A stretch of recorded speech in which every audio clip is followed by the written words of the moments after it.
The secret origins of Casterly Rock revolve around two titanic gold mining, lion taming figures with 1 foot in legend and 1 foot in history, and both feet in the gold mine because that's where they live. I'm talking about Corlos, son of Caster, of course, founder of House Casterly, as well as Lann the Clever, the famous rogue, the trickster and adventurer from the east who winkled the rock from the Casterlys. So I originally did set out just to make a Lann the Clever video, but I sort of stumbled into an entire theory about the original Casterlys having a tie to Garth the Green and skin changing, which for the Casterlys would mean lion skin changing. And so now we have 2 videos about gold mining 49ers from the West Coast with incredible luck and, again, a thing for lions. This first video will be about Corlos and the Casterlys and the lion skin changing stuff, and then next week's video will cover Lann and all the tricky stories of his theft of the rock, as well as his equally secret and mysterious origins. There will be a little bit of Lann in this video too, because it turns out some of the Lann mythology originally belonged to the Casterlys, which makes sense because Lann stole pretty much everything else from the Casterlys, the gold mine, the maiden daughters, so why not some of the legends? So taken together, the stories of Corlos and Lann do a really nice job of setting the template for all the members of House Lannister, who, let's be honest, are some of George's best characters, especially when we're talking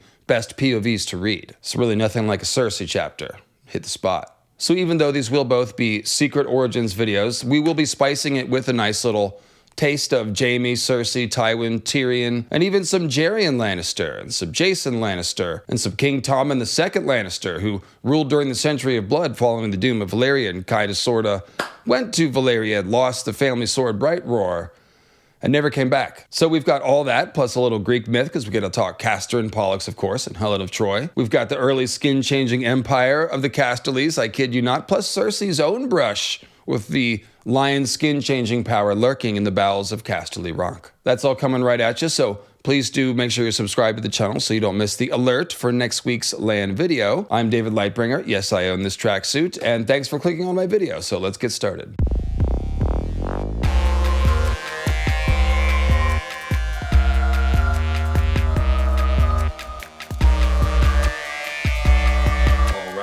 All right, time to record a video about a dude. One piece of artwork, that's right, there's one piece of artwork of Corlos, son of Caster, founder of House Casterly, and guess what? We commissioned it. We here at the channel and in the Patreon community. Thank you everybody for supporting. And here it is, courtesy of artist Atlantis Morisette. That's right, Atlantis strikes again. And this is, to the best of my knowledge, the very first depiction of the first Casterly finding the gold and sparing the lion cubs. Speaking of which, let's check out the legend. So in the world of Ice and Fire, on the section of the Westerlands, we read, legend tells us that the first Casterly lord was a huntsman, Corlos, son of Caster, who lived in a village near to where Lannisport stands today. When a lion began preying upon the village's sheep, Corlos tracked it back to its den, a cave in the base of the rock. Armed only with a spear, he slew the lion and his mate, but spared her newborn cubs. An act of mercy that so pleased the old gods, for this was long before the Seven came to Westeros, that they sent a sudden shaft of sunlight deep into the cave, and there, in the stony walls, Corlos beheld the gleam of yellow gold, a vein as thick as a man's waist. Well, hot damn, there's gold in them hills. Somebody run grab a shovel and a pickaxe.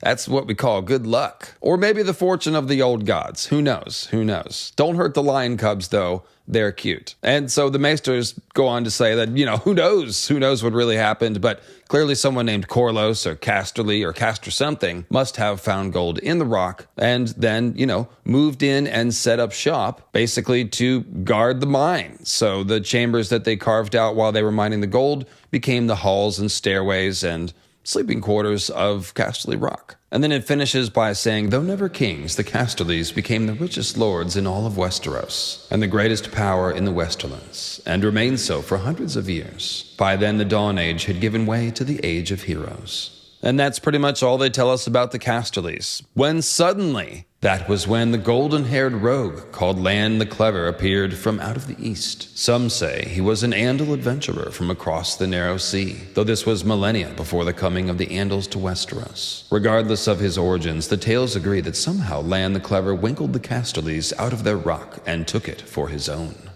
So we'll come back to all the myriad strange and salacious tales about how Lann winkled the rock from the Casterlys, but that is, again, more or less what we know about the Casterlys. They were lucky enough to find the gold and kind enough to carve out all those halls and chambers for Lann and his 200 children and descendants to live in. Very thoughtful. Very thoughtful. Now, all jokes aside about the 49ers and the West Coast, it being where you mine gold and stuff like that, it does seem that a lot of the early First Men houses in the Westerlands and also the Iron Islands were founded by people mining the hills for mineral wealth. The first Casterlys were the lucky ones who struck gold, of course, but pretty much everyone all up and down the West Coast there is mining. And to this day, the Westerlands and the Reach are the two richest kingdoms of the Seven Kingdoms, with the mineral resources of the Westerlands putting those houses on equal footing with the houses from the Reach, who famously draw their wealth from farming. And then I do want to point out that unlike on the show, the mines of Casterly Rock are far from running out, so that is not a plot device. So all that gold that Tyrion has promised the Second Sons, they're going to get every penny of that, for sure. Every last gold nugget. Those are IOUs. Those are as good as cash. All right, so what do we make of all this? Who is this Corlos, son of Caster, who found the gold and slew the adult lions, but not the baby lions? Well, it sounds a lot like Greek myth in general. It definitely evokes Hercules slaying the Nemean lion, or Nemean lion. I'm sorry. Let me know in the comments. Nemean lion. We'll go with that. In a cave. Hercules slays the lion in a cave, although he wrestles it instead of slaying it with a spear, because he's Hercules, so he wrestles the lion. And it also might be because the lion has an invincible pelt. In fact, in order to skin the dead lion, Hercules had to use the lion's own claw. That was the only thing sharp enough. So then he makes a cape, or in some versions, a kind of suit of armor out of the lion's skin. And this, of course, reminds us of Tywin Lannister and all the Lannister lords who wear armor just covered in lions and golden lions' heads and manes and things. And then, as I hinted at in the intro, we are going to talk about the idea of lion skin changers. So that's literally wearing the skin of a lion. Now, the name Caster, Corlos, son of Caster, seems obviously taken from Castor and Pollux, who are known as the Dioscuri, or the Divine Twins. Castor and Pollux are actually a variant on the wider Proto-Indo-European myth theme of the hero twins. The original twins were something like Manu or Manus and Yemo, but more famous are, of course, Romulus and Remus, or Hengist and Horsa. And basically this is all Proto-Indo-European stuff, so they're horsemen and huntsmen and brothers, and they are generally associated with the constellation Gemini. Specifically, Castor and Pollux are. Now, the story of Castor and Pollux, the twins, it involves questionable paternity, so it's very on theme for the Lannisters, twins, and not knowing who the father is. So one place where George has seemingly put a direct shout out to Castor and Pollux in the world building of House Lannister has to do with the fact that Castor and Pollux joined Jason and the Argonauts. They became Argonauts and went adventuring. So George has given us two Lannister adventurers, Tommen II, who took the Lannister family Valyrian steel sword Bright Roar and went searching for gold and glory in Valyria and was never seen again. And the sword was also never seen again, which led to our second Lannister adventurer, Tyrion's uncle Garyon Lannister, who went searching in Valyria for Bright Roar and was never seen again. Spoiler alert, don't go to Valyria. So those are both nods to Jason and the Argonauts. And then George has also given us a Jason Lannister, who you may know from House of the Dragon, and he has a twin, Tyland Lannister. So more twins, more Jason and the Argonaut stuff. And then there's also Corlys Velaryon, not Corlos, Corlys. But of course, Corlys Velaryon is called the Sea Snake because of his many adventurers. He's basically the greatest adventurer in the series. So I'd have to think this too is a nod to Corlos, son of Caster, and again, Jason and the Argonauts. And then we have Helen of Troy, who is the sister of Castor and Pollux, and Cersei is very Helen of Troy-like. She is at one time regarded as the most beautiful woman in the kingdom. And then there's that moment where Jaime jokes about openly declaring his love for Cersei and going to war with Robert, which shall be called the War for Cersei's Cup.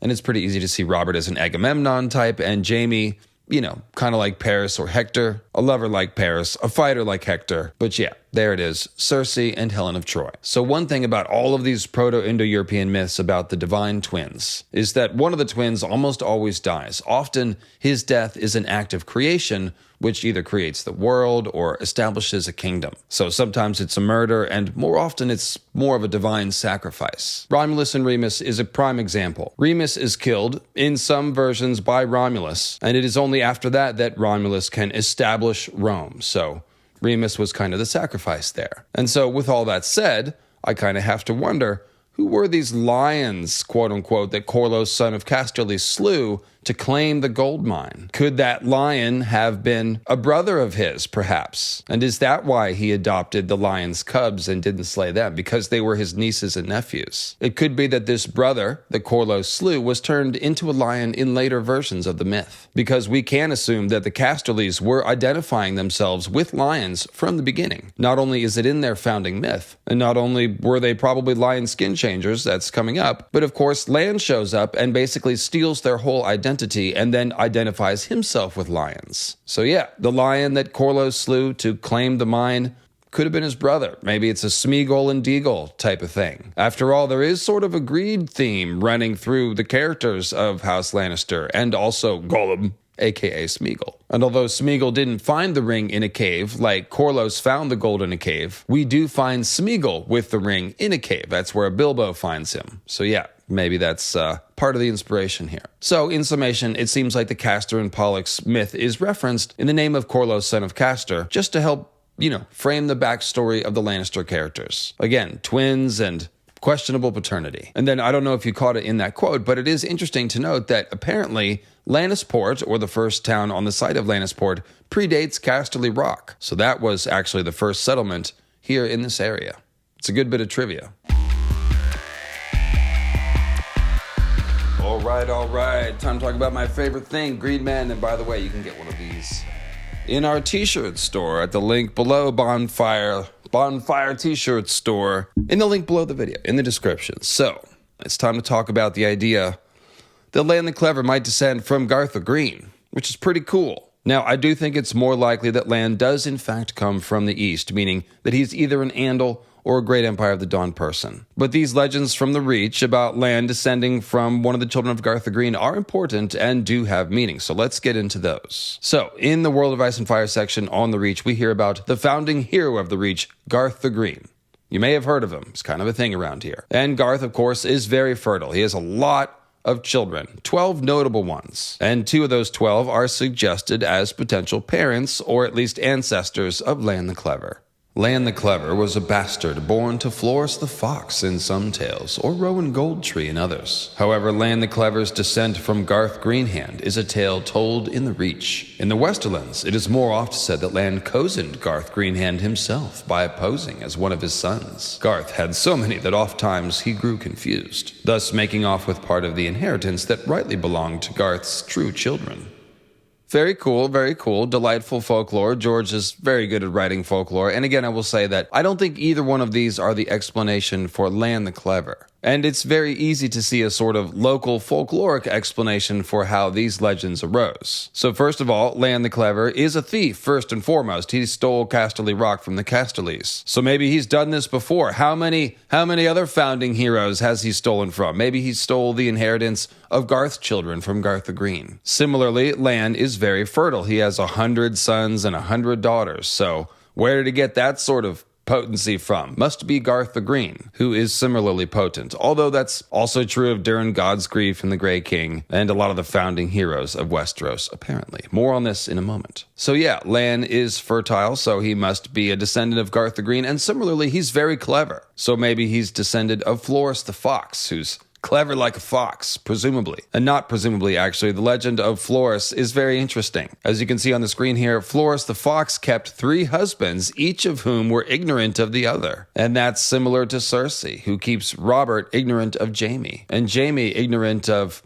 Lancel, Osmond Kettleblack, and Moonboy, for all we know.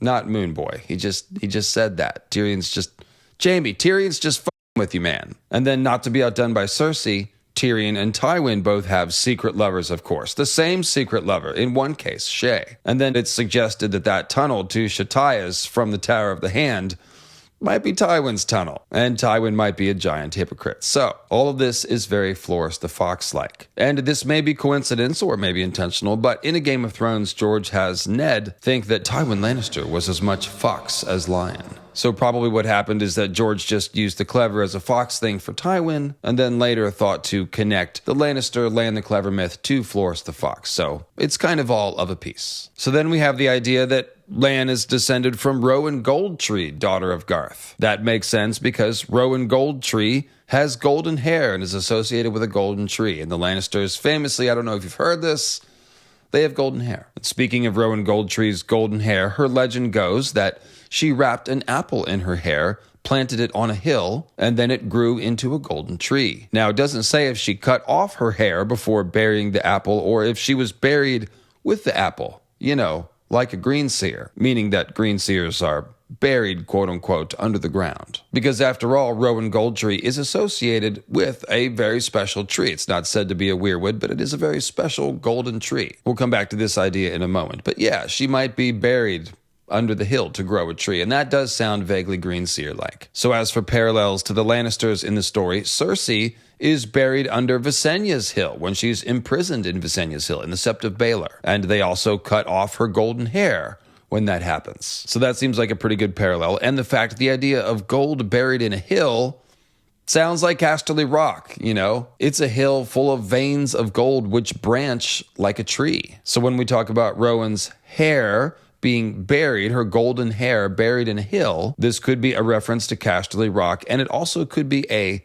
hair-air word pun. This is the Lann the Clever video, so if you didn't expect clever wordplay, I don't know what to tell you. We're doing clever wordplay. Because think about it. Lann the Clever slipped his heirs into the line of the Casterlys. And Rowan Goldtree is burying her golden hair in a hill, along with an apple, which brings in the seed symbolism. So once again, this could be about seed as in descendants, as in heirs. And remember, Corlos found veins of gold in Casterly Rock. So veins, bloodline, again, we're back to heirs and descendants. So in other words, Lann the Clever planted his golden heirs in the hill, the golden hill of Casterly Rock. And Rowan Goldtree planted her golden hair with an apple and some seeds inside of a hill to grow a golden tree. But I still say that Lann is from the east, so what's going on here? Well, if anyone around Casterly Rock were to have a connection to Garth the Green, who is the progenitor of all the first houses of the early first men in that area, then it would be the Casterlys, who are first men, and the Westerlands are just north of the Reach. So really, if we're going on the idea that the first men crossed the land bridge, and the Reach is one of the first places they reached, then they would have reached the Westerlands right after, and thus all the first men in this area would be approximately related, at least at first. And obviously they would all be related, but you know what I mean. They would have come during the same immigration wave. So yeah, if anybody at Casterly Rock is associated with Garth and his children,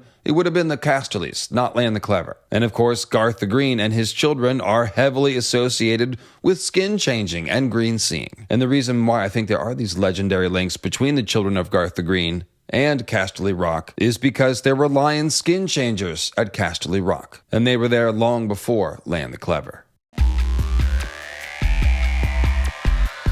All right, the moment everyone's been waiting for, lion skin changers. This is pretty fun and cool. And what you're looking at on the screen is a quote from Leaf, Child of the Forest. And I'll be honest, I'm not going to torture you with my pretend high-pitched elf Leaf voice, so I'll just read this straight. But Leaf is saying, "Before the first men came, all this land that you call Westeros was home to us. Yet even in those days we were few. The gods gave us long lives, but not great numbers, lest we overrun the world as deer will overrun a wood when there are no wolves to hunt them. That was in the dawn of days when our sun was rising. Now it sinks, and this is our long dwindling. The giants are almost gone as well, they who were our bane and our brothers." And then here comes the important part. It says, "The great lions of the western hills have been slain. The unicorns are all but gone, the mammoths down to a few hundred. The dire wolves will outlast us all until they're resurrected with GMO technology." Kinda, sorta, not really. Sorry, I guess I've broken the character of the quote. Their time will come as well. Yada yada. There's no room for any of the magical animals in the world that men have made. So as you can see, Leaf is talking about the Dawn Age creatures dying out. The children and the giants, but also the unicorns, mammoths, dire wolves, and the great lions of the western hills. What are those? Well, apparently they're different from regular lions, because regular lions still do exist in the Westerlands. They have not all been slain. So for example, Tywin's father, Tytos Lannister, was attacked by a lion while hunting, and it was his kennel master and his 3 3 dogs that saved Lord Tytos. That guy became the first Clegane, and he's the grandfather of Gregor and Sandor, and that's why they have the 3 dogs on their sigil. And then Cersei mentions that, at least in her childhood, there were lions kept in cages in the bowels of Casterly Rock, which is kind of sad. That sounds sad. It doesn't sound like, well, circus animals are sad. And Cersei notes that these lions in the bowels of Casterly Rock are in fact a legacy of the days of Lord Tytos. So regular lions, they're still around, and that makes us wonder, are these great lions of the Western Hills something different, something special? Maybe these are the skin changer ready lions. Kind of like the dire wolves seem to be a little bit more magical than regular wolves. And you'll notice that Leaf does call out the dire wolves specifically in her list of magical animals as apparently being different than regular wolves. We know you can skin change regular wolves, but perhaps the dire wolves are, actually fostering that magic within the humans. Because we did get 6 dark skin changers in one generation when they were all given dire wolves. So yeah, maybe if you grow up with one of these magical versions of the classic animals, it makes it more likely for the gifts to manifest. That does kind of make sense. And so, yeah, lion skin changers, they would be ferocious. That would be intimidating, right? And we know that they did exist, at least amongst the children of the forest. So speaking of the wars between the children and the first men, the World of Ice and Fire says that the Green Seers employed their arts, and tales say that they could call the beasts of marsh, forest, and air to fight on their behalf. Dire wolves and monstrous snow bears, cave lions and eagles, mammoths and serpents, and more. So there's no reason to really disbelieve any of that, right? It fits pretty much what we've seen. Borok, the wildling skin changes a wild boar. And Varamir Sixskins skin changes a snow bear and a shadow cat and eagles and wolves. So there's really no reason why you couldn't skin change a lion. Cats are pretty intelligent animals, and they're pretty compatible with people, of course, even the big cats. Now, it does seem that Cersei might have almost awakened her gift as a child. And this flashback comes from a dance with dragons while Cersei is imprisoned in the Sept of Baelor.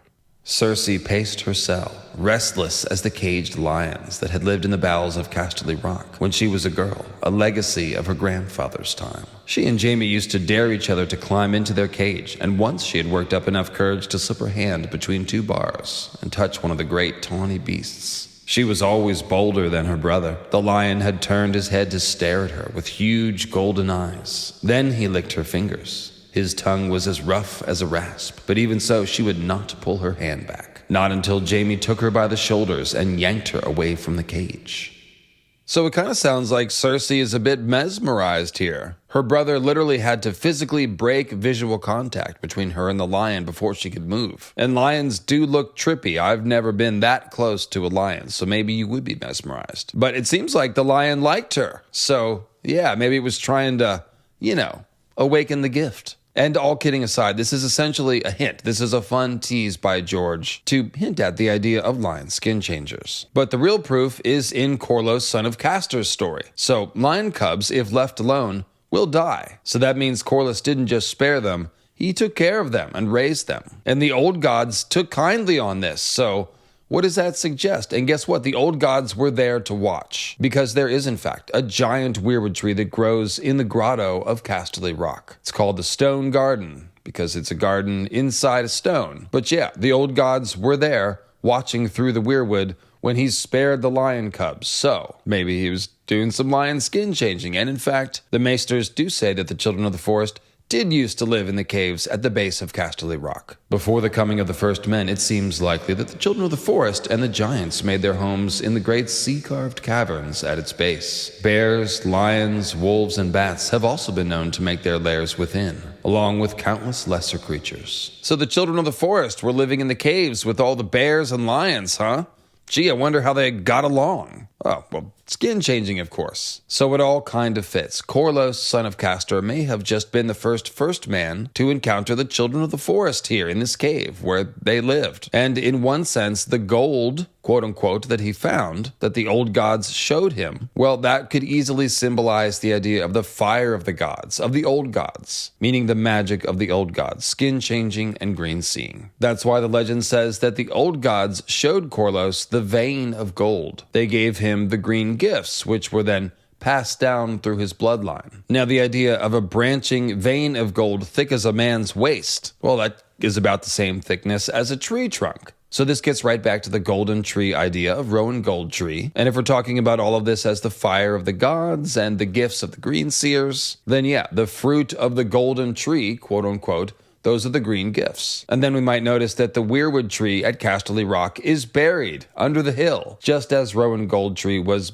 buried in a hill, or at least her hair and the apple was buried under a hill. And then real quick, let's just go one level deeper on the idea that a rowan tree can symbolize a weirwood, because it can. First reason, a rowan tree is also called a mountain ash. And although those are not related to actual ash trees, Yggdrasil, the inspiration for the weirwoods, is an ash tree. And it does appear that George is using both ash trees and rowan trees as symbolic stand-ins for the weirwood trees. So one of the ways that George tells us that he knows about all this is that he has Bran and company name one of the children of the forest Ash. So 6 children of the forest, one named Ash, and they are paralleled in the 6 wildling spearwives that go to Winterfell with Mance Rayder, and one of them is named Rowan. They're essentially serving as symbolic children of the forest, and so when Theon prays to the old gods at the Winterfell Heart Tree, it's Holly and Rowan that appear and say, "You prayed and the gods sent us." And so using all that symbolism and mythology, we can sort of decode the real identity of Rowan Goldtree, daughter of the Green Man. She's a child of the forest.